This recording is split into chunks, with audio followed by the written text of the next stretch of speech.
The 2015 CUNY Athletic Conference Intramural Bowling Championship took place at Jib Lanes in Flushing, New York. Sponsored by MCU, it was the first ever CUNY-wide bowling competition.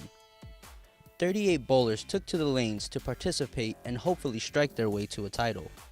After bowling 3 qualifying games, the top 5 series advanced to a stepladder final. Baruch College's Mark Holzer led the field during qualifying with the 6-19 series, followed by Staten Island's Christopher Tobias, who had a 3-game total of 565. Queens College's Alan Hunn had the high game of the day with a 233 in Game 3. The number 3, number 4, and number 5 seeded bowlers took part in a shotgun round, with the highest score advancing to take on Tobias in the semifinals. Number 5, Damian Walsh of Queens College shot a 212 to defeat number 4, Kevin Olsch of Hunter and Hunn, who was the highest finishing female. I was able to meet new people, and they were really nice, and some of them were here for fun, some of them were competitive, but they also felt it was fun as well. And I just came here with the mindset of, let's just bowl. The semifinal match was a close one. Coming down to the 10th frame, all Tobias needed was a mark to clinch the win. He struck to shoot a game of 191, which was enough to beat the 182 game thrown by Walsh.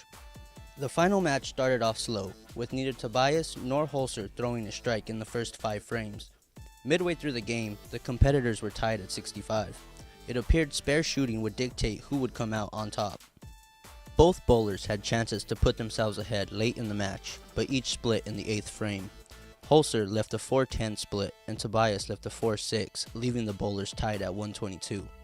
The pair traded strikes in the 9th frame, but Holzer missed a 7-pin in the final frame, leaving the door open for Tobias to seize the championship with any mark. He threw a perfect strike to lock up the championship victory by a final score of 170-150. It was a very good time. I bowled well. My competitors were very good, but I happened to take the upper hand against them. Even though I know I am a good bowler, knowing that people from all other CUNY schools are going to be here, it's like, okay, I really just have to step my game up. Otherwise, I was looking forward to it. All right, let me see what I can do to represent Baruch. That wraps up the first intramural championship of the spring, but be sure to go to www.cunyathletics.com/intramurals for more information on the remaining events this season.